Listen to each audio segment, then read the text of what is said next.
a contractor's dog makes himself at home. It at one point scratched my car. It dug up the flower plant bed. He dug up one plant. One. All rise for Judge Joe Brown. Whoa! Experience, knowledge, and a passion for the truth. I'm protecting womanhood and promoting manhood. Bringing no-nonsense justice to Americans everywhere. If you listen, you may learn something. It's time for Judge Joe. The devil is in the details when it comes to a contractor's qualifications. Electrical contractor Robert is suing a general contractor for incomplete construction work and damage to property. Defendant John Gillis is countersuing for unpaid wages, additional labor, and materials. Now it's Joe time.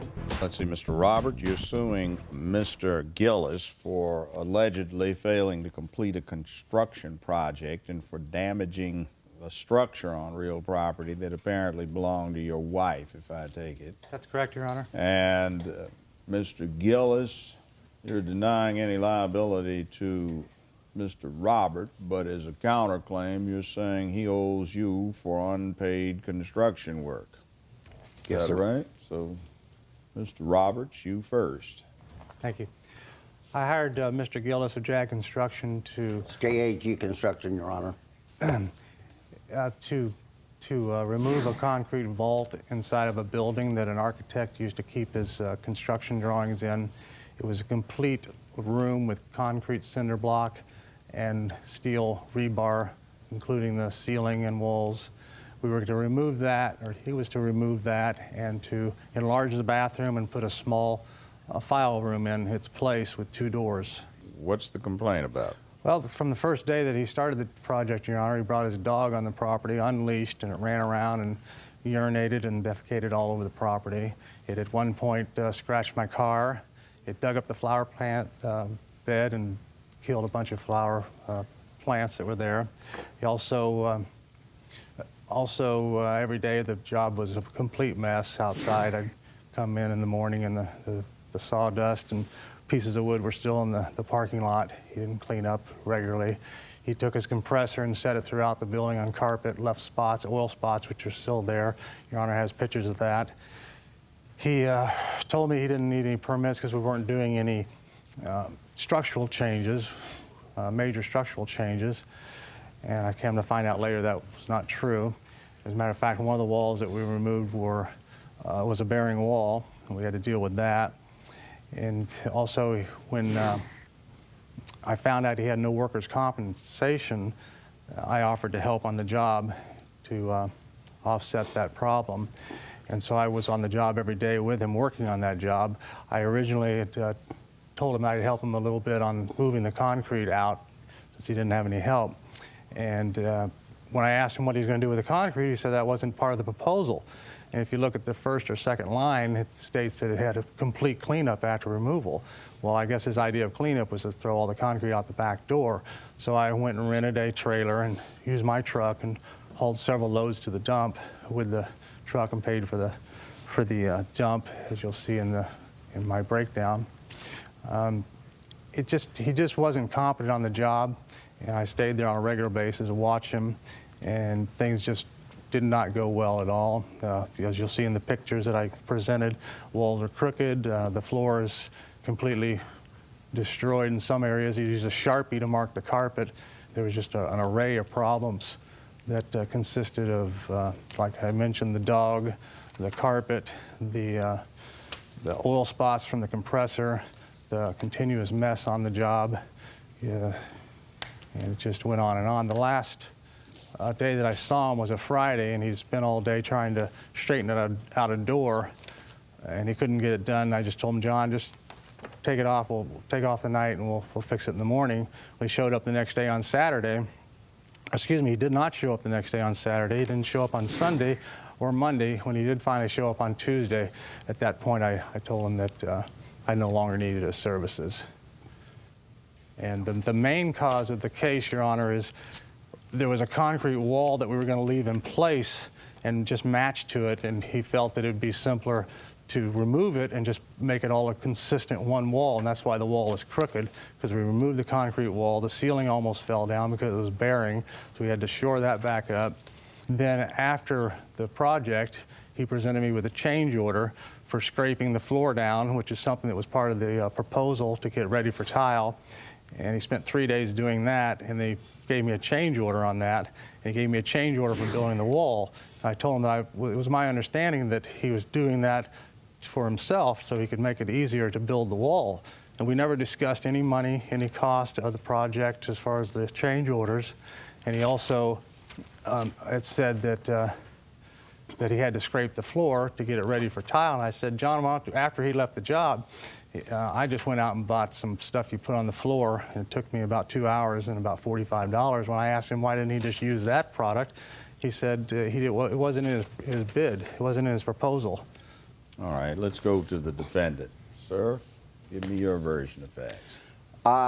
We started out doing work, Your Honor, in the back part of one of his buildings. The building is totally not permitted, and there's not one permit for that entire building back there, come to find out. Now, throughout that job, he was trying to hide the trash because... The building doesn't need permits in the back. It's grandfathered in. That's completely... It doesn't matter. It was not... It doesn't matter. One at a time. The permit, it was not permitted. It was not grandfathered in. It is grandfathered in. Sir, stay quiet. Okay, go ahead. It was not grandfathered in. There was no permits pulled for that. There was no permits pulled for the entire job inside. I had nothing to go on except what he wanted to do. There was no plans, some specifications. I never said one word about not having to pull permits. Not one word. If it would have been me, I would prefer to have plans, permits. Then I would have brought somebody along with me to do the work in lieu of Robert. Because Robert, the entire time, every time I would make a suggestion, it would be, he would start to argue with me. And I don't want to argue. I adhere to Murphy's Law, never argue with a fool. Others may not know the difference. We'll be right back with Judge Joe Brown. My house needed cleaning. I had some bills I had to take care of and pay, and I just needed some time. My laundry was piling up. I just needed some time to take care of some of my personal things. His trash was also piling up, so he'd bring it over to the job site and put it in our trash. Hold on. It's Joe time after this. We're back with Judge Joe Brown. The plaintiff in this case says he hired a contractor to do some work on his commercial property. He says the defendant was unprofessional, brought his dog to work, and dumped his trash on the site. Let's see what the judge has to say. Keep going. I did the work. My dog was there the entire time. He was tied up all the time. He was on a very long tether.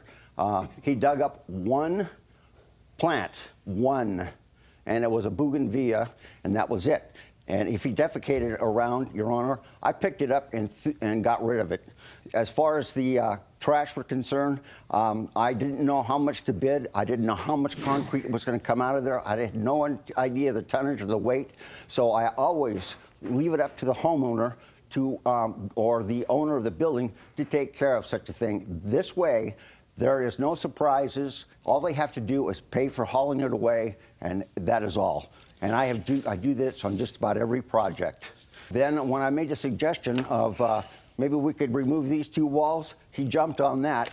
So I got up inside there. I was up in that attic for about a day and a half, breaking the ceiling out with a jackhammer of my own that I own. I broke the ceiling out. It was probably 120 degrees in that attic, but I persevered. While he was in I had punched enough holes. He got up in the attic. Robert got up in the attic and took my sledgehammer and knocked down the ceiling. Well, it seems he was performing major work task around the premises on your description. The job in the beginning was I said I'm relying on you to work with me because I only figured myself in except for my tile man, and so everything else was coming out of my pocket.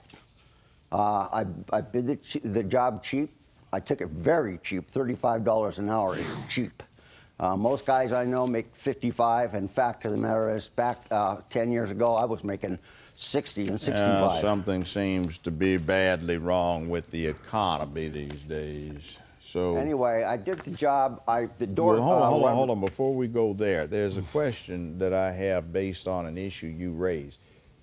You say that you were told not to put trash out on the street because the job had no permits. The plaintiff says, hold on, the plaintiff says that under the circumstances, the premises or the structure was grandfathered in. Your Honor, that Hold on. Now, you say the plaintiff told you to take off, right? Yes. And you returned to work the next Tuesday and you were fired without explanation. Nobody said anything about me showing up the next day. It's not true, Your Honor. Yes, it is true, Your Honor. He I'll take says a he couldn't polygraph find test. you. You say you were told to leave. Now, why did you wait so long to go back if you weren't given... I had worked many erratic hours on that job, Your Honor. I'd worked the weekend before, both days. You said it was about a month, right?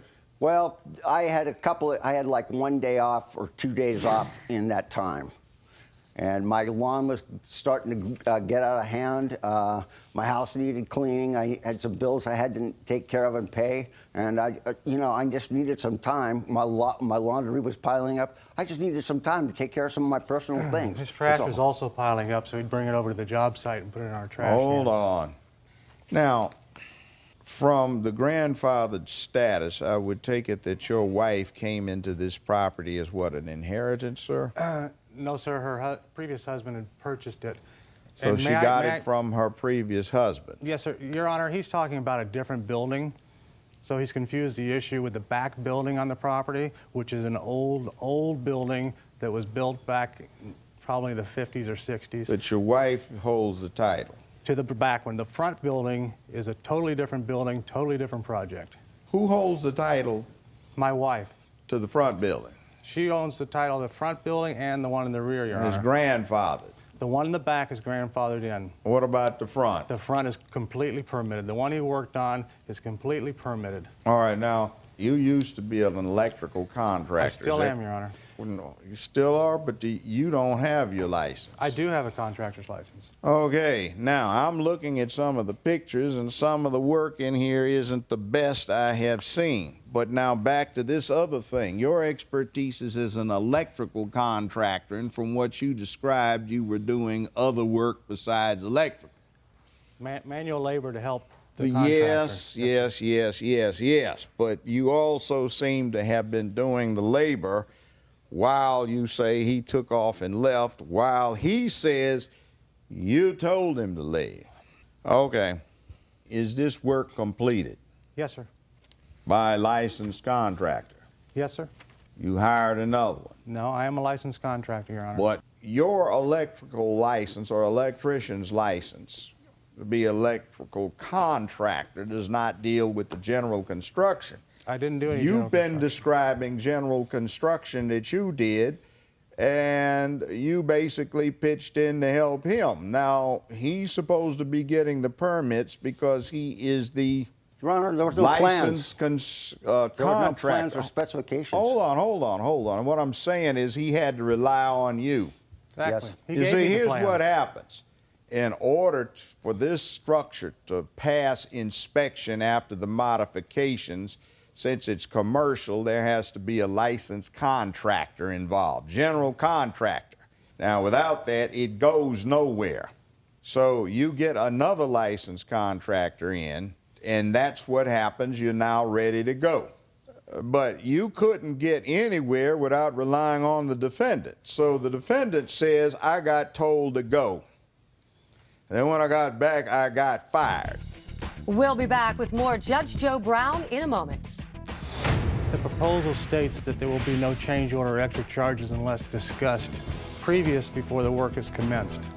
We never discussed any change orders, and I see no reason why I should have to pay him to scrape a floor he could have done in 2 hours. He charged me 20 hours to do it. It's Joe time after this. We're back with Judge Joe Brown.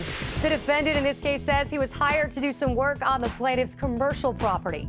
He says there was no real plan, no real permits, said despite the work he did, the plaintiff abruptly fired him. Let's see what the judge has to say. Now, he didn't put a material man's or mechanics lien on this property, which he could have done, and we would have been all kinds of deep into some complex situations. Actually, he did, Your Honor. He did. It expired. Well, he... No, Your Honor, I had it perfected, and they told me before I could come I here. know what the law is on that, so he filed one. So we're resolving the whole thing. Now, you owe him under quantum merit. In other words, he did work, it's worth something. I'm looking at the materials list, and he hasn't been compensated for that, nor has he been compensated for what was contracted for. The Because he violated his contract, Your Honor. agreement you have, Okay, just listen to the judge. the total he was supposed to expect is $3,250. Yes, sir. What seems to have happened is that there is a sum that has not been paid, which is $1,250. Now, you have proved some less than ideal work on the structure and some things that had to be redone looking at your invoices. So you're trying to get $4,283 from him, and he's trying to get $2,105 from you.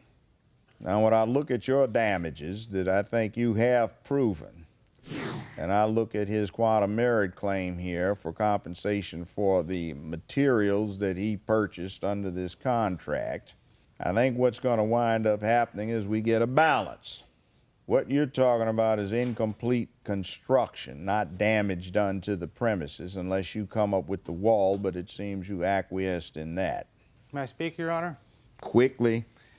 The proposal states that there will be no change order or extra charges unless discussed previous before the work is commenced.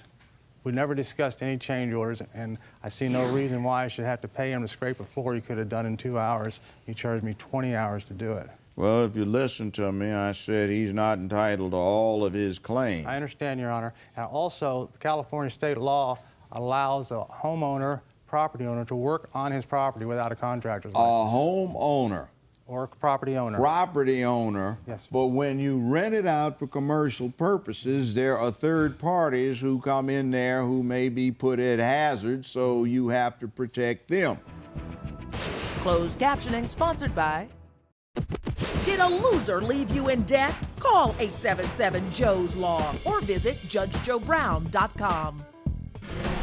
Estimate on what it took to redo the crooked wall, damages to your car, and general cleanup, which is, I'm not going to consider the general cleanup because that's the kind of thing that you'd go find the crew standing on the corner at 7 a.m. in the morning looking for work. To get Illegal that aliens? done, he didn't have time to do it, so I'm not going to include your claim for that. But the way I'm looking at it in terms to redo the damage, I think you're entitled to a compensation of about $1,500. But on the other hand, over here, you have $1,250 that has not been paid to you. But I find that the work hasn't been completed, but you do allege that you were prevented from completing the work. So it looks like as much to do about nothing, which turns out that the plaintiff owes the cross-complainant about $300, and the cross-complainant owes the plaintiff about $310 or so when I went through all of what I've got in here. So that's just basically a bloody wash. So both of you basically in a position where neither one owes the other when we consider everything as a set-off. The contract is a very general contract, but it's actually a proposal rather than a specific contract. So if everybody's going to be there and work spur of the moment and we get on the scene and see what the circumstances demand, then that's where you go. That's what you have. So it's a wash. Both of you are even. And let's leave it at that. This courtroom is now in recess. Go ahead. The building wasn't the only thing that needed modification, so did the plaintiff's plan. The work wasn't up to par, but neither was the communication or the payment. It's a wash. We'll be right back. We're back. Modify the building. That was the plan. Apparently, that was the depth of the plan and the communication. Both sides failed to deliver, and after the judge does the math, claims offset. For more information on future cases, check out our website at JudgeJoeBrown.com.